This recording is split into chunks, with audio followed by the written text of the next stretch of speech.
Morning everyone. हम आज जो टॉपिक कवर करेंगे वो आपकी pharm organic chemistry B pharm third semester की जो आपका ऑर्गेनिक केमिस्ट्री सब्जेक्ट है उसमें सेकेंड यूनिट है आपकी, उसको हम स्टार्ट करेंगे। आप लोग का एग्ज़ाम भी आने वाला है, खासकर जो AKT के स्टूडेंट्स हैं उनकी एग्ज़ाम आपकी कमिंग इसमें आपका जो होली के बाद है 22-23 से आपका स्टार्ट हो जाएगा। तो वो तो टेंशन हो रही है आप लोगों को, लेकिन टेंशन नहीं लेना चाहिए ज़्यादा। पढ़िए, पढ़ने की आदत छूट गई है कोरोना के कारण, लेकिन कोई बात नहीं है, थोड़ा थोड़ा पढ़िए, बहुत ज़्यादा उसमें टेंशन लेकर नहीं पढ़िए, इजी होकर पढ़िए। कुछ नहीं है, ये सब वही चीज़ें हैं जो आपने 11th-12th में पढ़ी हुई है, फिनॉल की सेम चीज़ है वही। तो ज़्यादा टेंशन लेने की नहीं है, आराम से रिलैक्स होकर पढ़ो। तो आज हम देखेंगे इसका जो आपकी सेकेंड यूनिट की, जो सेकेंड यूनिट में हम लोग को 3 टॉपिक आप लोग को पढ़ना है। एक फिनॉल, एरोमेटिक अल्कोहल्स में फिनॉल आपका हो गया, then aromatic acids, carboxylic acids and aromatic amines, इन तीनों को पढ़ना है।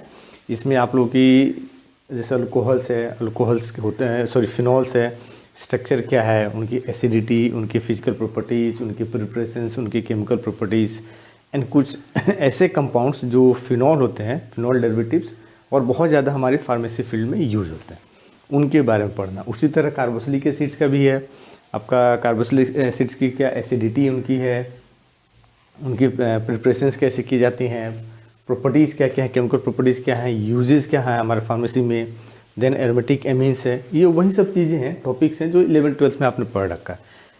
इस बार की जो आपकी इस सेमेस्टर की जितनी भी आपकी जो ऑर्गेनिक केमिस्ट्री में जितना टॉपिक आपका है, जो आपकी सिलेबस दिया गया है, वो बहुत कोई चीज़ आपकी बाहर नहीं। एक पॉलीन्यूक्लियर जो हाइड्रोकार्बन्स थे जो आपको मैंने पढ़ा दिया है, वीडियो अपलोड कर चुका हूँ, वहीं एक आपकी ऐसी नई चीज़ थी आपके लिए जो 11th-12th में आपने नहीं पढ़ा। बाकी जो रेस्ट चीज़ें नियर अबाउट वो सब कुछ वही है जो आपने 11th-12th में आपने पढ़ रखा है। तो इसलिए रिलैक्स रहिए, ज़्यादा टेंशन लेने की ज़रूरत नहीं है, पढ़ाई कीजिए आराम से, वीडियो को देखते रहिए, लाइक कीजिए, आप में सब कुछ उसमें आपको समझ में आते जाएगा। तो अब स्टार्ट करते हैं। पहला आपका जो सेकेंड यूनिट का पहला ही टॉपिक है फिनॉल। फिनॉल एक्चुअल में क्या है, दो आपका बेंजीन की जो पुराना वर्ड था फेन, वहाँ से ये डिराइव हुआ। और ओवेल आपको मालूम है, ओवेल का मतलब आपका होता है ऐसा कंपाउंड जिसमें हाइड्रोक्सी ग्रुप प्रेजेंट रहता है, OH ग्रुप प्रेजेंट रहता है। और फिन आपका हो गया C6H5, ये होता है 6,6H5 जो होता है, ये एक्चुअल में बेंजीन की पुराना नाम है, नया लिखा है, term derived from old name of benzene phene. तो बेंजीन की पुराना नाम है फिन, जो फार्मूला होता है C6H5, मतलब बेंजीन की जो जनरल फार्मूला होता है C6H6, उसमें से एक हाइड्रोजन आपका जो रिमूव कर देंगे और जो आपका बचेगा उसी को बोलते हैं फिन। तो इस पर एक OH ग्रुप आपने क्या किया है, जोड़ दिया, तो उसी को बन गया आपका फिन प्लस ऑल फिनॉल आपका हो गया। ये वर्ड यहाँ से डिराइव आपका हुआ है, इसलिए इसकी जनरल फार्मूला भी आपका क्या होती है, ArOH, इसको हम लिखते हैं। तो फिनॉल का अगर आप डिफाइन करेंगे तो these are aromatic compounds containing one or more hydroxyl group directly attached with the carbon of benzene ring. ये इंपॉर्टेंट ध्यान दीजिएगा, जिसमें OH ग्रुप होगा ये बेंजीन रिंग है। बेंजीन रिंग के जो आपकी ये कार्बन है, 6 कार्बन, 1 2 3 4 5 6, ये जो 6 कार्बन है, 6 कार्बन में से किसी भी एक कार्बन से ये OH ग्रुप डायरेक्टली अटैच होना चाहिए, तभी उस कंपाउंड को हम बोलते हैं फिनॉल बोलेंगे, नहीं तो उसको नहीं बोलेंगे। जैसे यहाँ देखो मैंने लिखा है, इस कंपाउंड यहाँ पर अगर आप देखते हैं तो बेंजीन रिंग है, बेंजीन रिंग के बाद आपका मिथाइल ग्रुप है, बेंजीन रिंग है, इथाइल ग्रुप है, इनके साथ OH ग्रुप जुड़ा हुआ है। मतलब OH डायरेक्टली बेंजीन रिंग के साथ नहीं जुड़ा हुआ है, OH उस एल्काइल ग्रुप के साथ जुड़ा है जो डायरेक्टली बेंजीन के साथ है, मतलब benzene then alkyl group then OH। तो ऐसे को हम बोलते हैं, आपको एरोमेटिक अल्कोहल बोलते हैं, फिनॉल्स नहीं बोलते हैं। ये डिफरेंस याद रखिएगा, हो सकता है आपके 2 नंबर के क्वेश्चन में जो पहला सेक्शन उसमें पूछ देगा कि which is aromatic, give an example of aromatic alcohol या give an example of phenol. तो phenol and aromatic alcohol both are totally different, ये डिफरेंट होते हैं। फिनॉल में OH जो होता है हाइड्रोक्सिल ग्रुप होता है, डायरेक्टली अटैच होता है विद द जो बेंजीन रिंग की जो कार्बन है उनके साथ वो डायरेक्टली अटैच होता है। एरोमेटिक में क्या होता है, बेंजीन रिंग के साथ आपका एल्काइल ग्रुप कोई जुड़ा रहेगा, उसके साथ OH ग्रुप आपका, ये OH ग्रुप इसके साथ जुड़ा हुआ है, इस कार्बन के साथ, आपके बेंजीन के साथ नहीं जुड़ा हुआ। तो ऐसे कंपाउंड को बोलते हैं हम एरोमेटिक अल्कोहल्स बोलते हैं, और इनको बोलते हैं हम आपको फिनॉल्स बोलते हैं। जनरल फार्मूला जो फिनॉल्स को हम लिखते हैं ArOH लिखते हैं। AR रिप्रेजेंट्स एरोमेटिक, एरोमेटिक आपको फिनाइल हो सकता है, सब्स्टिट्यूटेड फिनाइल में से कुछ भी आपका हो सकता है। और ये देखिए मैंने इसलिए स्ट्रक्चर लिखा है, बेंजीन रिंग है, बेंजीन के साथ आपका आर है, ये आर सब्स्टिट्यूटेड कुछ भी हो सकता है, यार मिथाइल, इथाइल, आपका क्लोरो, फ्लोरो, नाइट्रो, इवन दूसरा OH ग्रुप भी हो सकता है, लेकिन आपका ये रहेगा। तो यही जनरल फॉर्मूला होता है। ये जो फिनॉल में सबसे जो आपकी सिंपलेस्ट या पहला जो मेंबर फिनॉल में आता है उसका फॉर्मूला होता है C6H5OH। ये सिंपलेस्ट फिनॉल है, इसलिए इसको दूसरा नाम ही बोला जाता है कार्बोलिक एसिड। ये ध्यान दीजिएगा, ये भी आपको क्वेश्चन पूछ सकता है 1 नंबर का जो पहला सेक्शन होता है 2 नंबर में, कि phenol are also known as carbolic, आपका कार्बोलिक एसिड भी इसको बोलते हैं। क्यों एसिड बोलते हैं, आपको जो एसिडिटी पढ़ाऊंगा उसमें बताऊंगा। तो अभी इतना याद रखिए कि फिनॉल जो C6H5 है उसी का दूसरा नाम भी बोलते हैं कार्बोलिक एसिड भी बुलाते हैं। तो ये जनरल आपका इंट्रोडक्शन है फिनॉल के बारे में। अब देखेंगे फिनॉल की नोमेनक्लेचर, कैसे उनका हम नेमिंग करते हैं। एक्चुअल में किसी भी जो ऑर्गेनिक कंपाउंड है ना, उसमें जो आप नोमेनक्लेचर पढ़ेंगे तो 2 तरह से होती है। एक आपका होता है कॉमन नोमेनक्लेचर और दूसरा आपका होता है आईपीएक नेम। कॉमन हो गया आपका, जो कॉमन नेम है वो मेनली डिराइव होता है उनके जो फिजिकल प्रॉपर्टीज होती है, केमिकल प्रॉपर्टीज होती है, कहाँ से आपका सबसे पहली बार कहाँ आपको उसको डिस्कवर किया गया था, इन सब चीज़ों के बेस पर उनकी कॉमन नेम की जाती है। लेकिन आईपीएक में आपका नाम है international union of pure and applied chemistry. इसमें जब नंबरिंग करते हैं तो आपका आईपीएक रूल होगा, उसमें वर्ड रूल आपका देखते हैं, पेरेंट कंपाउंड, प्रीफिक्स, सफिक्स, इस तरह करके। इसमें भी हम 2 तरह, एक्चुअल में 2 तरह से करते हैं। 2 तरह से क्या करते हैं आईपीएक में भी, एक में हम बेंजीन रिंग को एज ए पेरेंट कंपाउंड लेते हैं, पेरेंट चेन, इसको हम लिखते हैं सफिक्स में, ठीक। और जो OH ग्रुप होता है इसको हम लिखते हैं आपका प्रीफिक्स में लिखते हैं। एक ये आपका तरीका होता है। दूसरा हम फिनॉल को एज ए होल लेते हैं सफिक्स पेरेंट कंपाउंड के रूप में। उसके अलावा जो बाकी ग्रुप उनके ऊपर प्रेजेंट रहती है उसको हम लेते हैं एज ए प्रीफिक्स के रूप में। तो ये 2 तरीका होता है। सेम यही लिखा है, OH group is represented as hydroxyl and used in prefix. The benzene part of the molecule is used as suffix. तो बेंजीन पार्ट जो होता है इनको हम सफिक्स के रूप में यूज़ करेंगे, और जो OH ग्रुप या दूसरे जो ग्रुप प्रेजेंट रहते हैं उसको हम रिप्रेजेंट करते हैं एज ए प्रीफिक्स। दूसरा क्या होता है, फिनॉल को ही, phenol is taken as parent compound. हम फिनॉल मतलब OH, और आपका जो ये OH और साथ में एक OH, सिर्फ एक ही OH और बेंजीन रिंग, इसको हम ले लेते हैं एज अ क्या नाम है, सफिक्स में, पेरेंट कंपाउंड ग्रुप में, उसको हम लिखेंगे सफिक्स में। बाकी चीज़ पर जो बेंजीन रिंग के साथ कोई दूसरी ग्रुप जो जुड़ा हुआ रहता है उसको हम लिखते हैं प्रीफिक्स में। जैसे इसी में देखो ये फिनॉल है, इसको हम लिखना होगा तो 1 हाइड्रोक्सी बेंजीन लिखेंगे। ये देखिए यहाँ पर 1, इसका नंबरिंग करेंगे तो 1 2 3 4 5 6, तो 1 2 2 है तो di hydroxy benzene. Common name इसको हम लिखते हैं ऑर्थो हाइड्रोक्सी फिनॉल। ये भी सही है, ये भी जो ऑर्थो हाइड्रोक्सी फिनॉल है ये भी आईपीएक नेम है। तो दोनों चीज़ आपका हो गया, ये हो गया 1 2 डाई हाइड्रोक्सी बेंजीन और ऑर्थो हाइड्रोक्सी फिनॉल। यहाँ पर हमने क्या लिया, फिनॉल को एज लिया है सफिक्स आपका पेरेंट चेन के रूप में, और बाकी जो हो गया उसको हमने लिख लिया। तो जब फिनॉल हम लिखते हैं आपको तो ये चीज़ हो गई, यही कॉमन नेम इसका हो गया कैटिकॉल, ये कॉमन नेम इसका हो गया। सेम यहाँ पर देखेंगे तो 1 2 3 4 5 6, तो 1 आपका 1 और 3 पर क्या है, डाई हाइड्रोक्सी बेंजीन या मेटा। अब इस केस में क्या होगा, हम इस ग्रुप को ले लिया जैसे सफिक्स फिनॉल को ले लिए, और वैसे हो गया तो मेटा पोजिशन पर, तो Meta hydroxy phenol. Common name इसका हो गया रिसोर्सिनॉल। उसी तरह इसमें देखिए 1 4 डाई हाइड्रोक्सी, 1 पोजिशन पर है, 2 है, 3 एंड 4 है, तो 1 4 पर डाई हाइड्रोक्सी बेंजीन या फिर पैरा हाइड्रोक्सी फिनॉल। फिनॉल के लिए हमने जब पेरेंट आपका कंपाउंड, आपका पेरेंट चेन सफिक्स में लिखा, OH जो एक बच गया इसको हम प्रीफिक्स में लिख लिए। किस पोजीशन पे, पैरा लिखिए या 4 लिखिए, 4 हाइड्रोक्सी फिनॉल ऐसे भी लिख सकते हैं। सेम चीज़ यहाँ देखिए, जैसे ये सब तो OH है, इन चारों में हमने क्या देखा, तीनों में OH, एक से ज़्यादा OH प्रेजेंट हो। अगर OH के अलावा दूसरा कोई कंपाउंड अगर ग्रुप प्रेजेंट हो तो उस केस में, तो इस केस में देखिए लिखते हैं फिनॉल को ले लिए एज अ पेरेंट चेन, और जो मिथाइल ग्रुप तो 1 2 ग्रुप पर क्या आपका 2 पोजीशन पर मिथाइल ग्रुप, तो 2 मिथाइल फिनॉल आपका हो गया। और ये कॉमन नेम इसका होता है ऑर्थोक्रिसॉल, ये कॉमन नेम होता है इस इसका। यहाँ पर देखिए बेंजीन रिंग के साथ आपका OH के साथ क्या है, नाइट्रो ग्रुप है।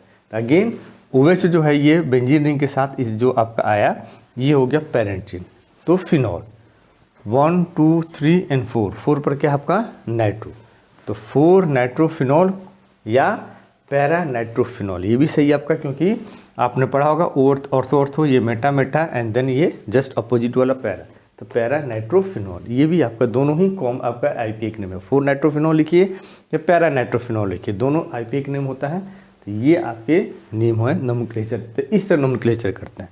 तो दो तरह से, या तो हम इसमें बेंजीन रिंग को क्या करते हैं एज अ पेरेंट चेन के रूप में लिखते हैं, उसको हम सफिक्स में लिखेंगे। बाकी जो ग्रुप प्रेजेंट है उसके ऊपर उसको हम प्रीफिक्स के रूप में लिखते हैं। पहला चीज़ ये हो गया। दूसरा, हम बेंजीन के साथ जो OH डायरेक्टली जुड़ा हुआ है, एक OH, उसको हम ले लेते हैं एज अ आपका पेरेंट चेन के रूप में, और उसको हम लिखते हैं सफिक्स में। बाकी जो ग्रुप उसमें प्रेजेंट होते हैं उसको लिखते हैं हम प्रीफिक्स में। तो दोनों तरीके। तो एक में हम आपका जो लिखेंगे इस वाले ग्रुप में जिसमें OH के साथ बेंजीन को सफिक्स में लिखते हैं, तो यहाँ पर सफिक्स में आपका आता है फिनॉल आता है। इस केस में जब हम बेंजीन रिंग को लेते हैं तो बेंजीन आपका सफिक्स में आएगा, बाकी जो OH ग्रुप प्रेजेंट है या कोई भी दूसरा आपका जो ग्रुप प्रेजेंट रहेगा तो वो सब आपका आएगा प्रीफिक्स में आएगा। तो ये इसका नोमेनक्लेचर है। इस तरह हम फिनॉल को नेमिंग देते हैं। देखेंगे हम स्ट्रक्चर ऑफ फिनॉल। फिनॉल की मतलब स्ट्रक्चर कैसे रहते हैं, इसमें जो OH ग्रुप है वो ऑक्सीजन आपका जो एटम है किस हाइब्रिडाइजेशन में है, कार्बन जो आपका बेंजीन रिंग है किसके साथ जुड़ता है, उसके बारे में। एक्चुअल में होता क्या है, इसमें जो हाइड्रोक्सिल ग्रुप OH है आपका, जो आपका OH ग्रुप होती है फिनॉल में, इसका जो हाइड्रोजन है, ये ऑक्सीजन दो चीज़, एक बेंजीन रिंग का जो कार्बन है उसके साथ जुड़ा हुआ है, और आपका हाइड्रोजन। ये बेंजीन आपका जो ऑक्सीजन है it is in sp3 hybridisation, ये sp3 हाइब्रिडाइजेशन में। ये जो कार्बन है ये आपका sp3 में रहता है, आपका जो कार्बन है बेंजीन रिंग का ये sp2 हाइब्रिडाइजेशन में होता है। तो इस sp2 के साथ, और ये जो हाइड्रोजन है ये सिंपल s ऑर्बिटल में है, तो इन दोनों के साथ जो ऑक्सीजन जुड़ा रहता है थ्रू सिग्मा बॉन्ड आपका जुड़ा रहता है। ये सिग्मा बॉन्ड के थ्रू आपका क्या रहते हैं, जुड़े रहते हैं। ये आपका है हाइड्रोजन के साथ भी, और आपका कार्बन जो एरोमेटिक रिंग में प्रेजेंट है उसके साथ, दोनों सिग्मा बॉन्ड के साथ ये ऑक्सीजन जुड़ा रहता है। उसके अलावा ऑक्सीजन के ऊपर जो 2 लोन पेयर है ये एज सच प्रेजेंट है। और आपको मालूम है बेंजीन रिंग क्या शो करता है, रेजोनेंस शो करती है। ऑक्सीजन के ऊपर क्या आपका लोन पेयर इलेक्ट्रॉन प्रेजेंट है, और ये ऑक्सीजन डायरेक्टली इस कार्बन के साथ जुड़ा है। इससे क्या होता है, ये ऑक्सीजन खुद आपका रेजोनेंस में पार्टिसिपेट करता है। मतलब ये जो लोन पेयर इलेक्ट्रॉन प्रेजेंट है, ये लोन पेयर, ये आपका इस कार्बन के ऊपर क्या होता है आपका, मतलब कार्बन नहीं, ये ऐसे यहाँ आ जाता है, कार्बन ऑक्सीजन के बीच में शेयर होता है। ये फिर आपका क्या होता है, इस पाई बॉन्ड जो रेजोनेंस शो करते हैं, यहाँ पर मैंने स्ट्रक्चर लिखा, तो ये यहाँ पर आ गया, इसके ऊपर नेगेटिव चार्ज। तो ये इस रेजोनेंस के कारण जो एक्चुअल में हमें दिखता है कि ऑक्सीजन और कार्बन के बीच में सिग्मा बॉन्ड होता है, ये सिग्मा बॉन्ड एक्चुअल में होती नहीं है। इसमें थोड़ी सी डबल बॉन्ड की कैरेक्टरिस्टिक्स आ जाती है।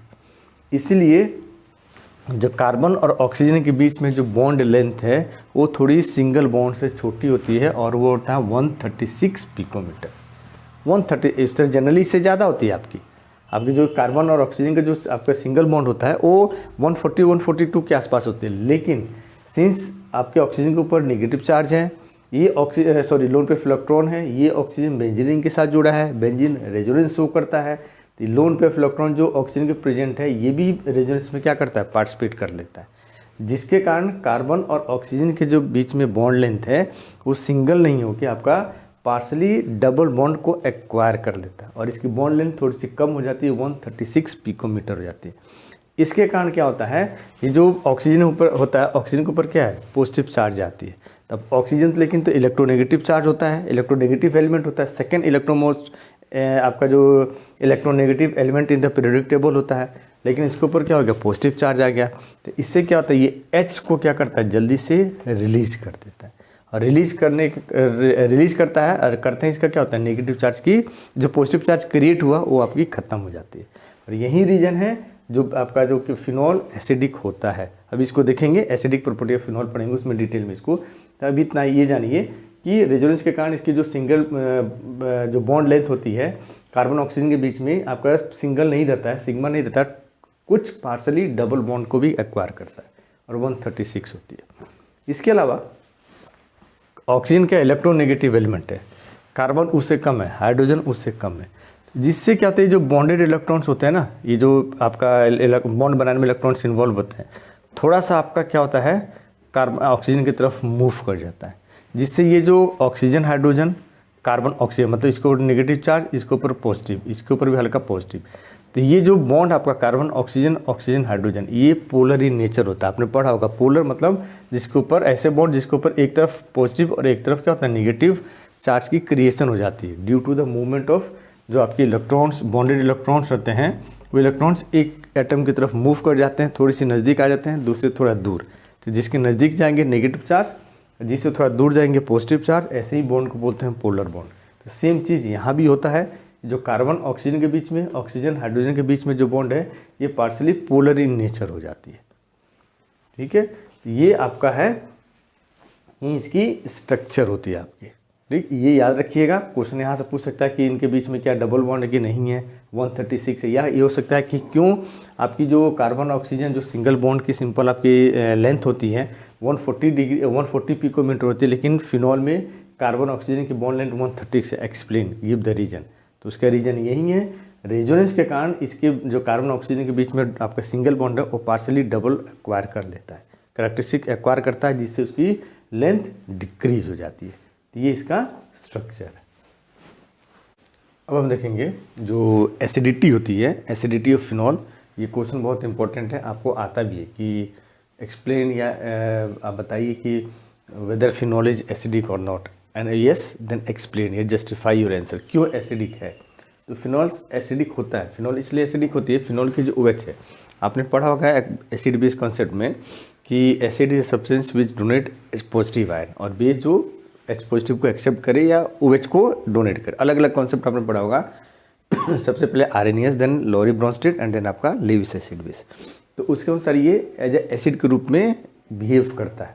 इसकी जो पीके वैल्यू होती है, वीक एसिड होता है, बहुत ज़्यादा स्ट्रॉन्ग नहीं होता है। जो कार्बोक्सिलिक एसिड होते हैं, मतलब कार्बोक्सिलिक एसिड इसमें COOH ग्रुप प्रेजेंट रहती है, इससे इसकी एसिडिटी कम होती है।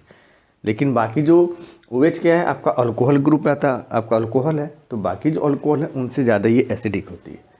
तो एसिडिक क्यों होता है ये चीज़ आपको देखना है। तो इसके लिए 2 रीज़न है why phenol is acidic. 2 reason, पहला क्या है, oxygen atom of the OH acquires positive charge due to resonance. होता क्या, देखिए इस ऑक्सीजन के ऊपर क्या है लोन पे इलेक्ट्रॉन है, ये ऑक्सीजन बेंजीन के साथ जुड़ा हुआ है, बेंजीन और क्या रेजोनेंस शो करता है। तो जो ऑक्सीजन के ऊपर लोन पे इलेक्ट्रॉन है ये रेजोनेंस में पार्टिसिपेट करता है। इसके कारण क्या होता है, अब देखिए ऑक्सीजन की बैलेंस आपकी जो कोवलेंट बॉन्ड फॉर्म की कैपेसिटी होती है वो 2 होती है, लेकिन यहाँ पर आप देखेंगे 2 तो इस कार्बन के साथ बना लिया, एक ये आपका हाइड्रोजन के साथ ही बना लिया, तो 2 + 1 3। तो इसके कारण क्या होती है, ऑक्सीजन के ऊपर पॉजिटिव चार्ज आपका आ जाता है। ऑक्सीजन क्या है, सेकेंड मोस्ट इलेक्ट्रोनेगेटिव एलिमेंट है पीरियोडिक टेबल का। मतलब ये इलेक्ट्रॉन को एक्सेप्ट कर सकता है, इलेक्ट्रॉन को लूज नहीं कर सकता। मीन्स इसके ऊपर नेगेटिव चार्ज आ सकती है, पॉजिटिव चार्ज नहीं, इसको रिटेन नहीं कर सकता। इसके कारण क्या होता है, अब इसके पास पॉजिटिव चार्ज आ गया, उस पॉजिटिव चार्ज को हटाने के लिए, अपनी जो वैलेंसी 2 को मेंटेन करने के लिए, ये जो आपकी हाइड्रोजन के साथ जो बॉन्ड फॉर्म होता है, ये जो हाइड्रोजन होती है, इलेक्ट्रॉन जो इन्वॉल्व होता है बॉन्ड फॉर्मेशन में, ये क्या करता है, ऑक्सीजन उसको ले लेता है और हाइड्रोजन को क्या करता है यहाँ से एज सच रिमूव कर देता है। तो ये पहला रीजन है, पॉजिटिव चार्ज आपका क्या नाम है, एक्वायर ऑफ पॉजिटिव चार्ज या development of positive charge on the oxygen due to the resonance. ये पहला रीजन है क्यों ये एसिड के रूप में बिहेव करता है। दूसरा क्या होता है, अब ये जो H पॉजिटिव को रिलीज करेंगे, यहाँ देखिए ये जो H पॉजिटिव को रिलीज करने के बाद जो आपकी आयन बनती है वो होता है आपका फिनॉक्साइड आयन। ये फिनॉक्साइड, अच्छा एक चीज़ और ये ध्यान दीजिएगा, किसी भी एसिड की एसिडिटी कितनी है ये डिपेंड करती है H पॉजिटिव को रिलीज करने के बाद जो आपका कॉन्जुगेट बेस बनता है उस बेस की कितनी स्टेबिलिटी है। मोर द स्टेबल आपका जो कॉन्जुगेट बेस, मोर द आपका greater the acidity of that compound of that acid. जो एसिड H प्लस पॉजिटिव को रिलीज करने के बाद जो कॉन्जुगेट बेस बनती है उस बेस की जितनी ज़्यादा स्टेबिलिटी है वो जिससे बना है एसिड, वो एसिड उतना ही ज़्यादा एसिडिक होता है। तो सेम चीज़ यहाँ पे क्या होता है, जो आपका नेगेटिव चार्ज बना है H पॉजिटिव को रिलीज करने के बाद जो आयन आपकी बनती है उसको बोलते हैं फिनॉक्साइड आयन। ये फिनॉक्साइड आयन क्या करता है, स्टेबल होता है थ्रू रेजोनेंस। देखिए इतना ज़्यादा रेजोनेंस स्ट्रक्चर ही बनाता है। ये नेगेटिव चार्ज डेवलप हुआ यहाँ पर आएगा, ऑक्सीजन के साथ में डबल बॉन्ड बनाएगा। ये जो बेंजीन में आपका जो बॉन्ड है ये आपका, तो ये रेजोनेंस शो करेगा। इतने सारे रेजोनेटिंग स्ट्रक्चर शो करते हैं। तो ये जो चार्ज डेवलप होता है फिनॉक्साइड आयन के जो ऑक्सीजन है वो चार्ज आपका डिस्ट्रीब्यूट हो जाता है, जिसके कारण इसकी स्टेबिलिटी बहुत ज़्यादा बढ़ जाती है। ये हाइब्रिड स्ट्रक्चर है। यही रीजन है फिनॉल क्या होता है आपका वर्क करता है या फिनॉल बिहेव करता है एज ए वीक एसिड के रूप में। पी की वैल्यू याद रखिएगा, पी की वैल्यू इसकी 10 होती है। कि आपको मालूम होगा कि डिसोसिएशन ये कांस्टेंट आपका ऑफ एसिड, ये जो होता है डिसोसिएशन कांस्टेंट ऑफ ये एसिड की आती है। जब इसकी लॉग वैल्यू लेते हैं तब आपकी आती है पी की आती है। तो ये है फिनॉल की एसिडिटी। अब देखेंगे कोई ग्रुप यहाँ पर जुड़ा रहता है, उस ग्रुप से इसकी एसिडिटी बढ़ेगी कि घटेगी, उस चीज़ को देखेंगे। ठीक है, फिर से थोड़ा सा रिवाइज कर देख लेते हैं। फिनॉल जो होता है आपका OH ग्रुप होता है। OH ग्रुप के कारण आपका होना तो चाहिए, इसमें कोई CH ग्रुप होती नहीं है। उसके बावजूद ये आपका क्वेश्चन ये भी पूछता है कि phenol does not contain CH group but then also it behave as a acid. Why? तो उसका रीज़न यही है, दो रीज़न है। ऑक्सीजन के ऊपर जो फिनॉल में OH है, ऑक्सीजन है, उसके ऊपर आपका पॉजिटिव चार्ज आता है। क्यों? क्योंकि जो ऑक्सीजन के ऊपर लोन पे इलेक्ट्रॉन प्रेजेंट है वो बेंजीन रिंग के साथ आपका क्या बनाता है, रेजोनेंस शो करता है, जिससे उसके ऊपर पॉजिटिव चार्ज की क्रिएशन हो जाती है। और ऑक्सीजन क्या होता है, सेकेंड मोस्ट इलेक्ट्रोनेगेटिव एलिमेंट है। नेगेटिव चार्ज को कैरी कर सकता है, पॉजिटिव चार्ज को बहुत देर तक नहीं कर सकता है। इसलिए अपने उस पॉजिटिव चार्ज को हटाने के लिए ऑक्सीजन के साथ जो बॉन्ड बनाने में इलेक्ट्रॉन को इन्वॉल्व हो क्या करता है, इलेक्ट्रॉन अपने पास ले लेता है, हाइड्रोजन को लिबरेट कर देता है। तो पहला रीजन ये है। दूसरा, फिनॉल में जो H, अब यही जो H लिबरेट होती है, H लिबरेट होने के बाद जो आयन आपकी बनती है उसको बोलते हैं फिनॉक्साइड आयन। और ये फिनॉक्साइड आयन रेजोनेंस स्टेबलाइज होता है। तो रेजोनेंस स्टेबलाइज होने के कारण इसकी स्टेबिलिटी बहुत ज़्यादा बढ़ जाती है।